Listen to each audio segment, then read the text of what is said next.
काही वृत्तपत्र आणि इतर प्रसिद्धी माध्यमातून असं दिसून आलेलं आहे की सोलापूर महानगरपालिकेमध्ये सर्वसाधारण महापौर पद असताना एका विशिष्ट वर्गाला महापौर पद देऊन मराठा समाजावर एक प्रकारे अन्याय केलेला आहे। तो विषय आता संपलेला आहे, परंतु उपमहापौर देवकर मॅडम ज्या आहेत त्या मराठा समाजाचे आहेत आणि महापालिकेमध्ये जे काय चाललेलं आहे ते बघून असं वाटायला लागले की उपमहापौर देवकर या मराठा समाजाच्या असल्यामुळे त्यांच्या कामामध्ये अडचणी आणण्याचं काम काही महापालिकेतील उच्च पदस्थ पदाधिकारी हे करत आहेत।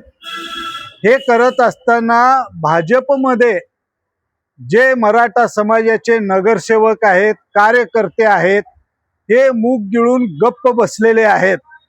आज देवकर या जात्यात आहेत आणि तुम्ही सुपात आहेत, हे लक्षात ठेवा।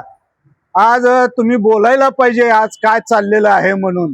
आज साधं त्यांना खुर्च्या मागितलं तर देता येत नाहीत, इतर काही सुख सुविधा मागितलं तर देता येत नाहीत, हे मी वृत्तपत्रातनं आणि इतर माध्यमातनं जाणून घेतलेले आहेत। त्या काळ्या आहेत किंवा गोऱ्या आहेत हे मला माहीत नाही, परंतु त्या मराठा आहेत आणि त्या उपमहापौर या पदावर काम करत आहेत। असं असताना जाणून बुजून काही लोक त्यांना त्रास देण्याचा प्रयत्न करत आहेत आणि भाजपामधील उच्च पदस्थ लोक सुद्धा मूग गिळून गप्प बसून हा तमाशा बघत आहेत।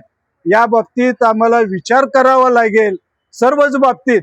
मग येणाऱ्या निवडणुका असतील किंवा यांना जाब विचारण्याचा असेल, सगळ्याच बाबतीत विचार करावा लागेल आणि भाजपामधील मराठा नगरसेवकांनी या बाबतीत विचार करावा, नाहीतर तुमची सुद्धा गत अशीच झाल्याशिवाय आणि याच्यापेक्षा वाईट झाल्याशिवाय राहणार नाही असं मला वाटतं।